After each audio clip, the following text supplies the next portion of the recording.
Hey friends, இன்றைக்கி நம்ம வீடியோவில் வந்துட்டு ஹியூமன் ரெஸ்பிரேட்டரி சிஸ்டம் அப்படின்ற ஒரு டாபிக் தான் நம்ம பார்க்க போகிறோம். வாங்க வீடியோக்குள்ளே போகலாம். அண்ட் தென் இப்போ வாங்க, we have pair of external nostrils. பேராக இருக்கா ஜோடியாக இருக்கா? அவளை பார்த்துக்கிட்டியா? ஆனால் உனக்கு ஒரு ஜோடி இல்லைல்ல. மூடிட்டு வீடியோ கண்டினியூ பண்ணேன். சாரிப்பா, ஃப்ளோவில் திட்டேன். We have pair of external nostrils opening out above our upper lips. Lip இருக்கா? தெரியுதா? நல்லா தெரியுதா? வாழை கூட்டு போய் லிப்லாம் கடி நினைப்பேன். ஆள் இல்லையில. அப்படியே கண்டினியூ பண்ணு. அப்படி இந்த லிப்பை பார்த்துக்கோ. லிப்புக்கு மேலே வந்து ஜோடியாக இருக்குது, உனக்கு ஒரு ஜோடி இல்லை. பட் இங்கே ஜோடியாக இருக்கிற அந்த மூக்கு இருக்குது. That is nostrils. இந்த நாஸ்ட்ரல்ஸ் வழியாக தான் வந்து காற்று ட்ராவல் ஆக போகுதுன்னு வந்து சொல்கிறாங்க. இங்கே வந்து இது இருக்குது பார்த்தீங்களா, இது வந்து நாஸ்ட்ரல்ஸ்ன்னு சொல்கிறாங்க. அதுக்கப்புறம் இந்த நாஸ்ட்ரல்ஸ்க்கு உள்ளே அப்படியே இந்த இடத்துல பார்த்தீங்கன்னா ஒரு சேம்பர் இருக்கும். இந்த இடத்துக்குள்ளே ஒரு சேம்பர் இருக்கும். அந்த சேம்பரை வந்து நேசல் சேம்பர்னு வந்து சொல்கிறாங்க. பாருங்களேன், இதுதான் அந்த நேசல் சேம்பரு. அந்த வலி இருக்குது பார்த்தீங்களா, இப்படி போகக்கூடிய வலி, அதை வந்து நேசல் பேசேஜ்னு வந்து சொல்கிறாங்க. புரிஞ்சா? இப்போ உனக்கு வந்து வாய்க்கு மேலே ஜோடியாக இருக்கிற இடத்துல நாஸ்ட்ரல்ஸ் இருக்குது. அந்த நாஸ்ட்ரல்குள்ளே பார்த்தோன்னா நேசல் சேம்பர் இருக்குது. அந்த சேம்பர் இருக்கிற பாதையை வந்து நேசல் பேசேஜ்னு வந்து சொல்கிறாங்க. அண்ட் தென் இந்த nasal chamber opens into fairings. So nasal chamber அப்படி உள்ளே போயிட்டு வந்ததுக்கப்புறம் இந்த இடத்துல ஃபேரிங்ஸ் ரீஜன் இருக்குது பார்த்தீங்களா. ஃபேரிங்ஸ் ரீஜனில் வந்துட்டு ஓப்பன் ஆகுது. அந்த நேஷனல் சேம்பர் வந்து ஃபேரிங்ஸ் ரீஜனில் வந்து ஓப்பன் ஆகுது. அண்ட் தென் ஓப்பன் ஆனதுக்கப்புறம் இந்த portion in which common passage for food and air. The pharynx opens through larynx, a region into the trachea. Larynx is a cartilaginous box which helps in sound production and hence called sound box. So இப்போ இந்த fairings region இருக்குது பார்த்தீங்களா, அந்த fairings ரீஜனில் cartilaginous box ஒன்று வந்துட்டு இருக்குது. Cartilaginous box, இப்போ கார்டிலேஜ்னா இந்த வளையக்கூடிய தன்மை இருக்குது பார்த்தியா, அது எல்லாத்தையுமே கார்டிலேஜ்னு சொல்லுவாங்க. ஸோ இந்த மாதிரி கார்டிலேஜ்னால ஆன ஒரு சின்ன வந்துட்டு ஒரு ஃப்ளாப் வந்து இருக்குது. அந்த ஃப்ளாப் என்ன பண்ணுன்னா, இந்த சாப்பாடும் காற்றும் இது ரெண்டுமே வந்து டிஃப்ரென்ஷியேட் பண்ணி வேறு பாதையில் அப்படியே தட்டி விட்டு அனுப்புகிற வேலையை வந்து பார்க்கும். உன்னால் வந்து சாப்பிட்றப்போ சரி, இல்லை தண்ணி குடிக்கிறப்போ சரி, உன்னால் மூச்சு இழுக்க முடியாது. இது பண்ணுற டைமில் உன்னால் சாப்பாடும் முழுங்க முடியாது. இது காரணம் வந்து அந்த கார்டிலேஜினஸ் ஃப்ளாப் தான். ஃப்ளெக்சிபிளாக இருக்கக்கூடிய அந்த இப்போ இதில் கார்டிலேஜ் தானே, அந்த மாதிரி இருக்கக்கூடிய ஒரு ஃப்ளாப், நீ உள்ளே போ வெளியே போ அப்படின்னு ஒரு கேட்வே மாதிரி செயல்படுறது தான் வந்து இந்த ஒரு விஷயம் இருக்குது. அது வந்து ஃபேரிங்ஸ் ரீஜனில் வந்து இருக்குது. புரிஞ்சா? அண்ட் தென் அது லீட் ஆகிற இடம் வந்து ட்ரக்கியா, அது போய் எண்ட் ஆகிற இடம் ட்ரக்கியா. இது ரெண்டுத்துக்கு நடுவில் பார்த்தீங்கன்னா இந்த இடத்துல இருக்கிறது லாரிங்ஸ் அப்படின்னு சொல்லுவாங்க. இந்த லாரிங்ஸ்னால் என்னது? நம்மளோட லாரன்ஸ் அந்த மாதிரி வெயிட்டாக இருக்கிற நம்மளோட சவுண்ட் பாக்ஸ். புரிஞ்சா? அந்த இடத்துல தான் வந்து நம்மளோட சவுண்ட் பாக்ஸ் வந்து செயல்படுது. அதுவுமே வந்து கார்டிலேஜினஸ் பாக்ஸ் தான், which helps in sound production and hence called sound box.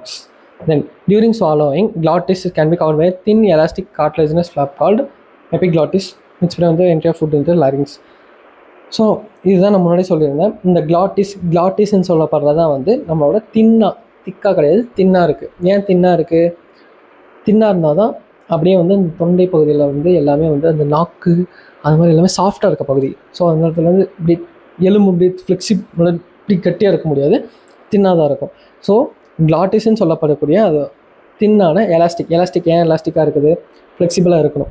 So elastic cartilaginous flop மாதிரி இருக்குது. ஸோ அது வந்து லாரிங்ஸ்குள்ளே வந்து ஃபுட்டு எந்த பாத்துக்குள்ளே போகணும், ஆக்சிஜன் எந்த பாத்துக்குள்ளே போகணும், அதை டிசைட் பண்ணி ஃப்ளாப் மாதிரி செயல்படுறது அதுதான். So that is glottis. Hope you guys understand this concept clearly. எல்லாம் புரிஞ்சிருக்குன்னு நினைக்கிறேன். Trachea is a straight tube. So இப்போது இது அப்படியே இங்கே வரைஞ்சி வச்சுருக்கேன், அதுக்குள்ளே போகலாம். ஃபஸ்ட் லைன் மேலே எடிட் பண்ணிடலாம். During swallowing trachea is a straight tube extending up to the mid thoracic cavity. இப்போது இங்கே ஸ்டார்ட் ஆகுது, இங்கே வந்து ஃபேரிங்ஸில் இருந்து லாரிங்ஸ் வருது. லாரிங்ஸ் வந்து முடிஞ்சிருச்சா? லாரிங்ஸ் வந்து முடிஞ்சதுக்கப்புறம் அப்படியே ட்ரக்கியான்றது ஒரு ஸ்ட்ரெயிட்டான டியூப், அப்படியே ஸ்ட்ரெயிட்டாக ஒரு டியூப் மாதிரி வரும். இது எந்த இடத்துல பிரியுது? நம்மளோட மிட் thoracic நடு நெஞ்சு இருக்குது, இந்த இடத்துல வந்து இப்படி பிரியுது, லெஃப்ட்டு ரைட்டு அப்படின்ற மாதிரி பிரியுது. இது எந்த இடம்னா 5th thoracic vertebra to right and left primary bronchi. So இப்படி வருது, இந்த இடத்துல மிட் thoracic கேவிட்டி வந்து பிரியுது. பிரியிறது பார்த்தீங்கன்னா 5th vertebra. புரிஞ்சா? 5th vertebraவில் வந்து பிரியுது. மறந்துடா 5th thoracic vertebraவில் வந்து பிரியுது. எப்படி பிரியுது? லெஃப்ட் அண்ட் ரைட் bronchi அப்படின்ற ஒரு விஷயத்தில் பிரியுது. இதுதான் அந்த bronchi. இப்படி ஒரு டிவிஷன் வருது, அந்த டிவைட் ஆகிற பேர் ப்ராங்கை அப்படின்னு சொல்லுவாங்க. அண்ட் தென் அந்த ப்ராங்கை இருக்குது பார்த்தியா, அது வந்து undergoes repeated division to from secondary and tertiary bronchi. இப்போ ஒரு ரூட் இமேஜின் பண்ணிக்கோ, ரூட்டு ஸ்ட்ரைட்டாக வருது, ஃபஸ்ட்டு ஒரு பிரான்ச் வருது, அந்த பிரான்ச் வந்துட்டு ப்ரைமரி செகண்டரி அப்படின்னு சொல்லுவோம். அந்த பிரான்ச்சிலேருந்து இன்னொரு பிரான்ச் வருது, அது செகண்டரி. அந்த பிரான்ச்சில் இன்னொரு பிரான்ச் வந்துச்சுன்னா tertiary. Hope you guys imagine is clearly. நல்லா புரிஞ்சிருக்கும்னு நினைக்கிறேன், குழப்பிக்காத. தென் அந்த ப்ராங்கையெல்லாம் போய் ஒரு சின்ன சின்ன ஃபைனான ஒரு தின்னான ஒரு எலமெண்ட்டாக இதாகுது, that is called bronchioles. Ending up with very thin terminal bronchioles. So அந்த ப்ராங்கைலாம் சேர்ந்து தின்னான டெர்மினலாக போய் முடியுது, அந்த முடிவடைகிறதுக்கு பேர் வந்து பிராங்கியோல்ஸ்னு சொல்கிறாங்க. இந்த trachea, primary, secondary and tertiary bronchi and initial bronchioles are supported by the incomplete cartilaginous rings. Incomplete cartilaginous rings. இப்போது இது இந்த ஒரு மூடியை பார்த்துட்டு அப்படின்னா இது வந்து கம்ப்ளீட்டாக வந்து அப்படியே உருண்டையாக இருக்குது, புரிஞ்சா?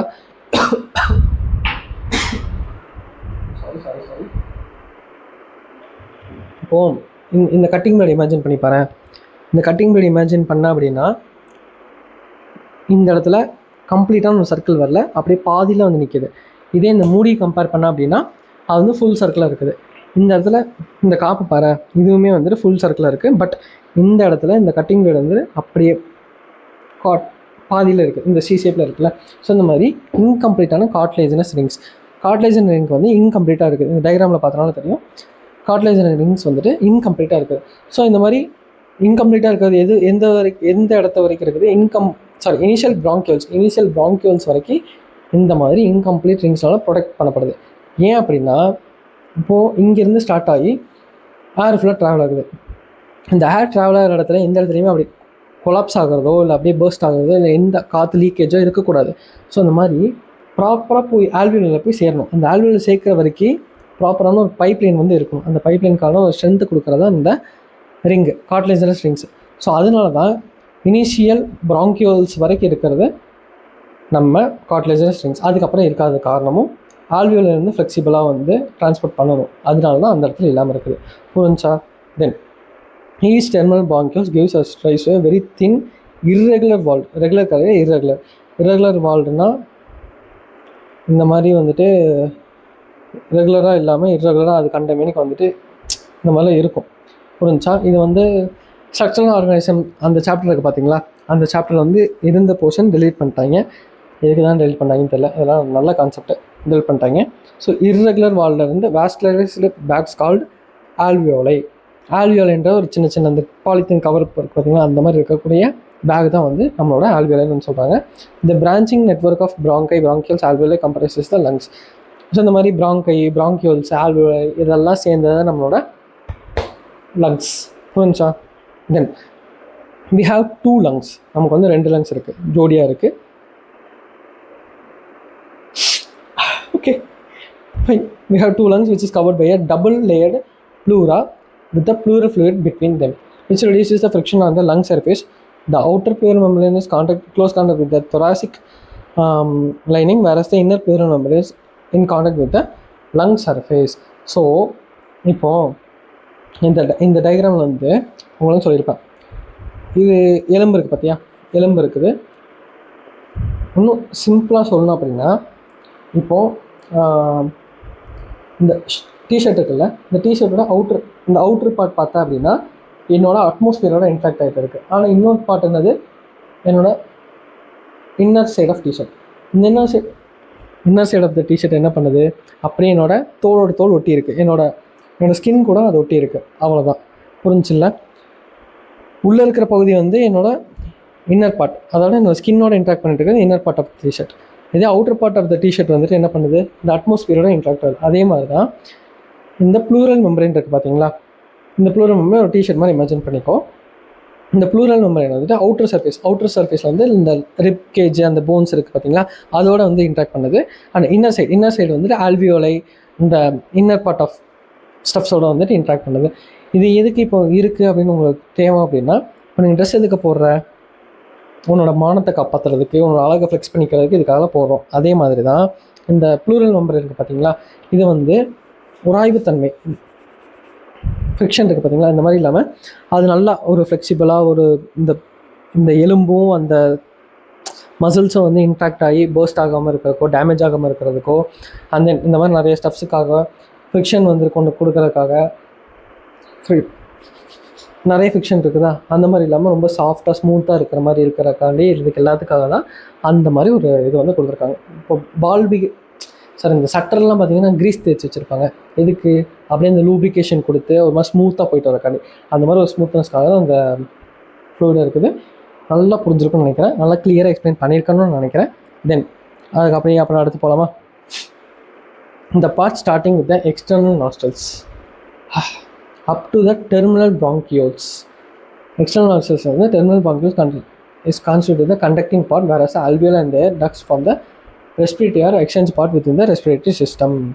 So வெளியில் நாஸ்ட்ரல்ஸில் ஆரம்பித்து அப் டு டெர்மினல் ப்ராங்கியோல்ஸ் வரைக்குமே எடுத்து பார்த்தீங்கன்னா அது எல்லாமே வந்துட்டு ஒரு கண்டக்டிங் பார்ட்டாக தான் இருக்குது. காற்று எடுத்துகிட்டு வந்து கொடுக்குறது. இது எப்படி சொல்லலாம்னா, அண்ணே நான் கேட்டோடு நின்ட்டனே, மற்றபடி நான் இது பண்ணனே அப்படின்ற மாதிரி ஒரு கேரக்டர். புரிஞ்சா? வீட்டுக்குள்ளே வந்து வீட்டோட ஓனர் மாதிரி தானே போவாங்க. வீட்டம்மா கூட வந்து வீட்டுக்காரையை மட்டும் தானே இருப்பார், மற்றவங்கள கேட்டுக்குள்ளே தானே. அதே மாதிரி தான் எல்லாருமே வந்து இந்த கேட்டுக்குள்ளே நின்றுவானுங்க. அந்த ஆல்வியோலா இந்த டக்ஸ், இந்த புருஷன் இருக்கான் பார்த்தீங்களா, அப்புறம் அவனோட பையன், அந்த மாதிரி ஆட்கள் மட்டும்தான் வீட்டுக்குள்ளே போக முடியும். அந்த மாதிரி வீட்டுக்குள்ளே போகக்கூடிய ஆட்கள் மட்டும்தான் வந்து பார்ப்பாங்க. ஆல்வியோலா இந்த டக்ஸ் அவங்க மட்டும்தான் இந்த respiratory and exchange part of the respiratory சிஸ்டமில் வந்து ஒர்க் பண்ண போகிறாங்க. புரிஞ்சா? இந்த conducting part transport the atmospheric air into the alveoli, clears it from the foreign particles, humidifies the air, brings the air to the body temperature. Exchange part is the site of actual division of O2 and CO2 between the blood and the atmospheric air. இப்போ நீங்கள் பார்த்தீங்க அப்படின்னா நம்மளோட conducting part இருக்குது பார்த்தீங்களா, அது வெறும் அப்படியே இப்படி டிரான்ஸ்போர்ட் மட்டும் தான் பண்ணுதான்னு கேட்டால் நோ. அந்த இடத்துல என்னென்னலாம் பண்ணுது?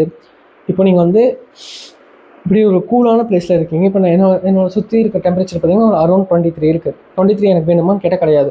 ஒரு 28 எனக்கு ஒரு எக்ஸாம்பிள் சொல்லணும். ஒரு 28 வந்து என் பாடி டெம்பரேச்சர் வந்து எப்பவுமே மெயின்டைன் பண்ணணும் அப்படின்னா, இப்போ நான் இங்கே இருக்கிற காற்றை வந்து இழுக்கிறேன். இங்கே வந்து ஒரு 23 என்னமோ இருக்குது, அதை வந்து இன்ஹேல் பண்ணுறப்ப என்ன பண்ணும்? என்னோட பாடி 1 மினிட் சார்ஜ் கனெக்ட் பண்ணுறேன். 5% தான் சார்ஜ் இருக்குது, இப்போ தான் பார்க்குறேன், சாரி. இப்போது நான் வந்து இன்ஹேல் பண்ணுறேன். புரிஞ்சா? இப்போ நான் இன்ஹேல் பண்ணுறப்போ வந்து என்னோட சுற்றி இருக்க டெம்பரேச்சர் வந்து 23 இல்லை 18 இருக்குன்னு வச்சுக்கோங்க. என்னோடய பாடிக்கு வந்து ஒரு 24 to 28 தான் தேவைப்படுது. அப்போ என்ன பண்ணுன்னா, இந்த இன்ஹேல் பண்ணுறப்போ அந்த ஏர் இருக்குது பார்த்தீங்களா, அந்த ஏர் இந்த நேஷனல் சேம்பர் வழியாக அப்படியே ட்ராவல் ஆகி எல்லா இடத்துலையும் போகிறப்போ அது அப்படியே வந்து ஹியூமிடிஃபை ஆகி நம்மளோட பாடி டெம்பரேச்சருக்கு ஏற்ற மாதிரி ஒரு டெம்பரேச்சர் வந்து செட் பண்ணிடும். அதே மாதிரி இப்போ சுற்றி பொல்யூஷன் இருக்குது, ஒரு டஸ்ட் பார்ட்டிகல்ஸ்லாம் இருக்குது, அது எல்லாத்தையுமே வந்து ஹேர் எல்லாமே ஃபில்டர் பண்ணிடும். அந்த மாதிரி எல்லாமே ஃபில்டர் பண்ணி மைக்ரோ ஆர்கானிசம்ஸ் வந்து மைக்ரோ பார்ட்டிகல்ஸ் வந்து எல்லாமே ஃபில்டர் ஆகி இந்த மியூக்கஸ் ரீஜனில் எல்லாமே அப்படியே வந்து செட் ஆகி படிஞ்சு ஃபைனலாக ஆல்வியோலர் ரீஜனுக்கு போகிறப்போ பிளட்டுக்கும் அந்த இடத்துக்கு டிரான்ஸ்போர்ட் ஆகக்கூடிய அந்த ரீஜனுக்கு போகிறப்போ ஒரு பியூரான ஒரு ஏராக போகும். அதனால தான் அடிக்கடி இந்த சளி பிடிச்சிக்கும். பார்த்தீங்கன்னா தெரியும் உங்களுக்கு. ஏன் அப்படின்னா இந்த மியூக்கஸ் பார்ட்டிகல்ஸ் எல்லாமே வந்து டஸ்ட் பார்ட்டிகல்ஸை பிடிச்சி வச்சிருக்கும். அதனால தான் அந்த சளி பிடிச்சி அது எல்லாத்தையுமே கொஞ்சம் ரிலீஸ் பண்ணுறது. திருப்பி வந்து மியூக்கஸ் லேயர் வந்து ஃபார்ம் ஆயிரும் and it really happens. So அவ்வளோதான். அதனால தான் வந்து இந்த காய்ச்சல், தலைவலி இந்த மாதிரி விஷயத்துக்குலாம் வந்து இந்த இருமல், சளி இதெல்லாம் பார்த்தீங்கன்னா மாத்திரை போட்டால் 7 நாள் சரியாயிரும், மாத்திரை போட பார்த்தீங்கன்னா ஒரே வாரத்தில் சரியாயிரும். காரணம் அதுதான். தெரிஞ்சா? Okay fine. இப்படியே பண்ணால் நான் அந்த விஷயத்த மறந்துடுவேன். இந்த ஆர்டரை மட்டும் நான் எழுதி வச்சுட்டு அப்புறமா மறந்துடுவேன், நாசமாக போயிடும். சொல்லிடுறேன். எக்ஸ்டர்னல் நாசல்ஸ் இருக்குது. எக்ஸ்டர்னல் நாசல்ஸ்லேருந்து இந்த இடத்துல ஒரு சேம்பர் இருக்கும். அந்த சேம்பருக்கு பேர் தான் வந்து national chamber. Through national passage இங்கே இருக்குது பார்த்தீங்களா. நேஷனல் பேசேஜ் அப்படின்னா இந்த பேசேஜ் இருக்குது பார்த்தீங்கன்னா, இந்த பாத்துக்கு பேர் வந்து நேஷனல் பேசேஜ்னு சொல்லுவாங்க. அண்ட் இங்கே இருக்கக்கூடிய சேம்பர் வந்து நேஷனல் சேம்பர் வந்து சொல்கிறாங்க. நேஷனல் சேம்பர்லேருந்து ஃபஸ்ட் எக்ஸ்டர்னல் நாசல்ஸ் ஆரம்பித்து நேஷனல் சேம்பருக்கு போகுது. எது வழியாக போகுது? நேஷனல் பேசேஜ் வழியாக போகுது. போனதுக்கப்புறம் ஃபேரிங்ஸில் இறங்குது. ஃபேரிங்ஸில் இறங்கினதுக்கப்புறம் இங்கே என்ன இருக்குது? லாரிங்ஸ், சவுண்ட் பாக்ஸ் வந்து இருக்குது. ஃபேரிங்ஸ் வந்துட்டு common passage for food and ஏர். அந்த இடத்துல வந்து கிளாட்டிஸ் இருக்கும். அவன் தான் வந்து ஃப்ளாப் மாதிரி செயல்படுவோம். எலாஸ்டிக்காக இருக்கும், கார்ட்லேஜ்னஸ் தின்னாக இருக்கும். புரிஞ்சா? தென் லாரிங்ஸ் வந்து சவுண்ட் பாக்ஸு. தென் லாரிங்ஸ்லேருந்து அப்படியே த்ரக்கியா வந்து என்ன பண்ணுவோம்? மித்தராசிக் கேவிட்டியில் பிரியுது. ஃபிஃப்த்து வெர்டிபிராவில் வந்து பிரியுது. புரிஞ்சா? தென் பிரியுதில் இது வந்து பிரியுது வந்து பிராங்கைன்னு சொல்லுவோம். இங்கிருந்து முளைக்கிறான் அவன் வந்து ப்ரைமரி பிராங்கை. ப்ரைமரி பங்கில் இன்னொருத்த பிரிவான், அவன் வந்து செகண்டரி பங்கு. அங்கேருந்து ஒருத்த பிரிவான் டெர்ஷரி பங்கு. அப்படியே பிரிஞ்சு ப்ராங்கியோல்ஸ், அந்த ஃபைனான தின்னான எஜஸ்க்காக வந்து நம்ம பேர் வந்து ப்ராங்கியோல்ஸ்னு சொல்லுவோம். ப்ராங்கியோல்ஸ்க்கு அடுத்து ஆல்வியோலை. புரிஞ்சா? இதிலேருந்து இங்கே இருக்கிற ப்ராங்கியோல்ஸ் வரைக்கும் எல்லாமே வந்து கண்டக்டிங் பார்ட். அந்த இடத்துல வந்து டிரான்ஸ்போர்ட் நடக்கும், ஹியூமிடிஃபை பண்ணும், நார்மல் பாடி டெம்பரேச்சர் கொண்டு வரும், ஃபாரின் பார்ட்டிகல்ஸை கிளியர் பண்ணும், டஸ்ட் பார்ட்டிகல்ஸ்லாம் ரிமூவ் பண்ணும். அண்ட் தென் எக்ஸ்சேஞ்ச் பார்ட் வந்து alveoli, site for exchange of gases. புரிஞ்சா? மாஸ் காட்டிட்டோம். தென் இப்போ நம்ம வந்துட்டு the lung situated in the thoracic chamber which is anatomically an airtight chamber. So இப்போ இந்த லங்ஸ்லாம் பார்த்தீங்கல்ல, இங்கே ப்ரெசென்ட் ஆகிருக்குல்ல, இதெல்லாமே ஒரு அப்படி நல்லா ஒரு டைட்டான சேம்பர், ஏர் டைட்டான சேம்பர். இங்கேருந்து ஏதாவது காற்று லீக்காக எப்படி காது வழியாக வருதா? இல்லை. So it's an air tight chamber. என்ன சொல்கிறாங்க அப்படின்னா, thoracic chamber is formed dorsally by the vertebral column. டார்சல்னா பின்னாடி. டிபி டிஸ்பிளே பிக்சர் ஞாபகம் இருக்கா? டிபி ஞாபகம் வச்சுக்கோ. டிபி டார்சல்னா பின்னாடி, டார்சல் பின்னாடி, டிபி டார்சல் பின்னாடி. டார்சல் வந்து பின்னாடி சைடு இருக்கிறது. தட் இஸ் இப்போ உங்கள் லங்ஸ் இமேஜின் பண்ணுவாங்க. லங்ஸோட பின்னாடி சைடு என்ன இருக்குது? வெர்டிபிள் காலம் இருக்குது. தென் லேட்டரலி பை ரிப்ஸ், சைடில் பார்த்தீங்கன்னா என்ன இருக்குது? லேட்டரல்னா சைடு வைஸில் ரிப்ஸ் இருக்குது. Then front ventrally by sternum, ventrally வந்து ஸ்டர்னம் இருக்குது. அண்டு வேறு என்ன இருக்குது? லோவர் சைடு, இந்த சைடு பார்த்தீங்கன்னா டயஃப்ராம் வந்து இருக்கும். லோவர் சைடு டோம் ஷேப்பில் இருக்க டயஃப்ராம். டோம் ஷேப்னால் இந்த மாதிரி இருக்குது பார்த்தீங்களா? இந்த மாதிரி இருக்கப்போ தான் டோம் ஷேப் அப்படின்னு சொல்லுவாங்க. This is called diaphragm. So இங்கே என்ன சொல்கிறாங்கன்னா, the anatomical setup of the lungs in the thorax is such that any change in the volume of thoracic cavity will be reflected in the lung pulmonary cavity. இப்போது மூச்சு இழுத்துட்டேன், இது என்ன பண்ணுது? அப்படியே expand ஆகுது. அப்படியே இந்த இடத்துல அந்த பாக்ஸ் அப்படியே வந்துருக்குது. எப்படின்னா, ஒரு பலூன் இருக்குது, அந்த பலூன் அப்படி ஊதுனேன் அப்படின்னா அந்த மொத்த பலூனும் சேர்ந்து அப்படியே சேர்ந்து அப்படி எக்ஸ்பேண்ட் ஆகுது. உறிஞ்சு அப்படின்னா அது மொத்தமாக சேர்ந்து அப்படி இதாகும். அதே மாதிரி தான் இங்கேயுமே வந்துட்டு இது வந்து ஒரு ஏர் டைட்டான சேம்பர். லங்ஸோடு சேர்ந்து ஒரு டைட்டாக அப்படியே ஒன்று ஒட்டி இருக்கிற அளவுக்கான ஒரு சேம்பரு. அது நீ இழுத்தாலோ சரி, இல்லை பிடிச்சாலோ சரி, மூச்சுட்டாலோ சரி, எல்லாமே வந்து கூட சேர்ந்து வந்து வேலை பார்க்க ஆரம்பிச்சிடும். அதனால தான் இங்கே வந்து அப்படி ஒரு ஸ்டேட்மெண்ட் வந்து கொடுத்துருக்காங்க. நீங்கள் என்ன பண்ணுறியோ அதுவும் சேர்ந்து தானோட விட்ட தன் தலசை ஆடுன்ற மாதிரி நீ என்ன பண்ணுறியோ அதை அப்படியே பண்ணுவான். அப்படியே காப்பி. நம்மளோட எல்லாத்துக்கிட்டையும் நம்ம கேங்கில் ஒரு ஃப்ரெண்டு இருப்பான், என்ன பண்ணாலும் அப்படியே காப்பி அடிப்பான். அதே மாதிரி தான் இருக்கணும். இங்கே பெருசானா அவனும் பெருசாகும், இங்கே சிறுசானா அவனும் சிறுசாகிடுவான். புரிஞ்சா? தென் such an arrangement is essential for breathing as we cannot directly alter the pulmonary volume. Pulmonary volume நம்மளால் டேரெக்டாக இது பண்ண முடியாது. நம்மளோட எலும்புகள் இருக்குது பார்த்தீங்களா, இவங்களை கண்ட்ரோல் பண்ணுறது மூலிமா நம்மளோட லங்ஸையை வந்து கண்ட்ரோல் பண்ணிக்கலாம். ஏன்னா லங்ஸை வந்து டேரெக்டாக கண்ட்ரோல் பண்ண முடியாதுன்னு வந்து சொல்கிறாங்க. hope you guys understand this clearly. நம்ம இப்போ வந்து கடைசி இந்த 5 பாயிண்ட்ஸ் இருக்கிறது மட்டும் பார்ப்போமா. Respiration involves the following steps. Breathing or pulmonary ventilation.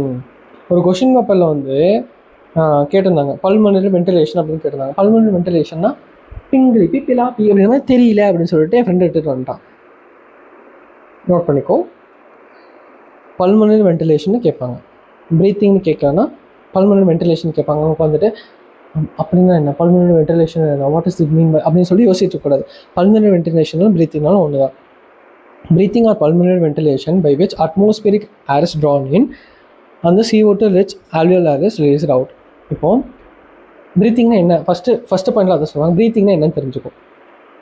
Atmospheric ஏரை நீ உள்ளே இழுக்க போகிறேன், அண்ட் தென் உடம்புக்குள்ளே கிரியேட் ஆகிற அந்த தேவையில்லாத கார்பன் டை ஆக்சைடை வந்து ரிலீஸ் பண்ண போகிறேன். That is called breathing, that is non respiration. புரிஞ்சா? Then diffusion of gases. இப்போ நீ வந்து ஒரு ஆக்சிஜனை உள்ளே இழுத்துட்ட, இங்கே ப்ரொசீஜர் படி ஃபஸ்ட் எடுத்தோன்னே ஆக்சிஜன் உள்ளே இழுத்தோன்னே என்ன ஆகணும், நெக்ஸ்ட் வந்து டிஃப்யூஷன் ஆஃப் கேஸஸ்.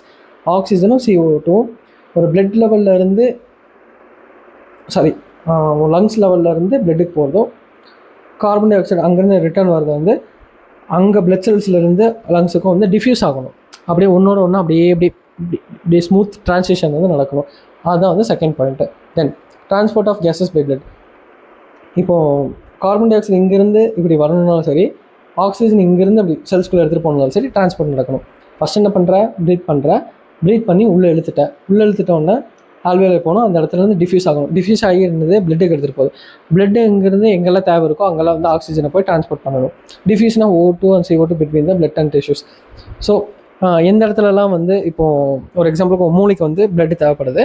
நீ ஃபஸ்ட்டு ஸ்டெப் என்ன பண்ணுற, மூச்சு இழுத்தோன்னே என்ன பண்ணும், ஆல்வியோவில் போய் வெயிட் பண்ணிட்டு இருக்கோம். வெயிட் பண்ணோன்னா அந்த இடத்துல வந்து அப்படியே வந்து பிளட் செல்ஸ்க்கு டிஃப்யூஷன் நடக்கும். அதான் செகண்ட் ஸ்டெப். டிஃப்யூஷன் நடந்ததுக்கப்புறம் என்ன பண்ணால் தேர்ட் ஸ்டெப். மூளைக்கு வந்து அப்படியே எடுத்துகிட்டு ஏர் எடுத்துகிட்டு ஆக்சிஜன் மாலிகுல்ஸ் எடுத்துகிட்டு போகுது. That is third step. Oxygen தேவைப்படுற அந்த பிரெயின் வந்துட்டு அதை டிஃப்யூஸ் பண்ணி எடுத்துக்கும். That is the fourth step. And then ஃபைனலாக வந்து அதை யூட்டிலைஸ் பண்ணிக்கும். ஆக்சிஜன் வந்து பிரெயின் வந்து யூட்டிலைஸ் பண்ணி முடிச்சதுக்கப்புறம் அந்த ஹீட் எனர்ஜியாக மாதிரி அது கார்பன் டை ஆக்சைடு ரிலீஸ் பண்ணும். That is another final step. Catabolic reaction வந்து நடக்குது அண்ட் ரிலீஸ் ஆஃப் CO2. இதுதான் வந்து இங்கே கொடுத்துருக்க அந்த 5 பாயிண்ட்ஸ். புரிஞ்சில்ல? நல்லா புரிஞ்சிருக்குன்னு நினைக்கிறேன். இதுதான் வந்து நீங்கள் 12th சாப்டரில் படிச்சிருப்பீங்கன்னு சொல்லியிருக்காங்க. நம்ம இன்னும் 12th ஸ்டார்ட் பண்ணல. பண்ணுறப்போ அப்படியே படிக்க ஆரம்பிச்சிடலாம். ரெஸ்பிரேஷன் சாப்டரில் தான் அப்படின்ற மாதிரி ஒரு chapter. Fine. So this is all about the topic human respiratory system. உங்கள் எல்லாத்துக்கும் நல்லா புரிஞ்சிருக்குன்னு நினைக்கிறேன். இந்த மாதிரி வந்துட்டு ஒரு புது கான்செப்டில் நான் வீடியோ இருக்காதவங்களுக்குலாம் பிடிச்சிருக்கா, நல்லா இருக்கா அப்படிங்கிறதே வந்து கமெண்ட்டில் சொல்லுங்கள். வீடியோவே ஒன்றும் பார்க்கறதில்ல, 74 சப்ஸ்கிரைபர்ஸில் இருக்கீங்க. பார்ப்போம். காட்ஸ் கிரேஸ் நல்லா பண்ணாலும் தான். Okay, love you. டடா.